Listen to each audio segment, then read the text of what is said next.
Goeiedag beste kijkers en luisteraars van Culturo TV. 6 ambassadeurs bieden geloofsbrieven aan bij president Simons. 6 residerende en niet-residerende ambassadeurs hebben donderdag 12 maart 2026 hun geloofsbrieven aangeboden aan president Jennifer Simons.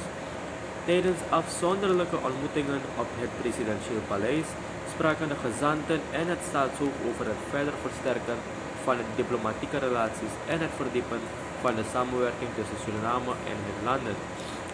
Het ging om ambassadeur Isaac Roberto Torres, Barrios van Cuba, die in Paramaribo resideert, en Matania Aharon Kahun van Israël met staanplaats Panama. Ook de ambassadeurs Zurab Mijivitelli van Georgië, Leonara Dimitrova van Bulgarije, Niamasa Namaole van Ghana en Eleni Yanou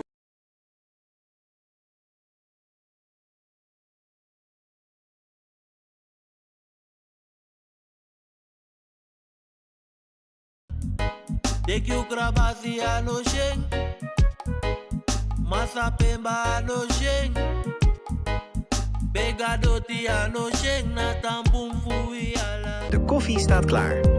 Of shop op je gemak via het broekenpaleis.nl.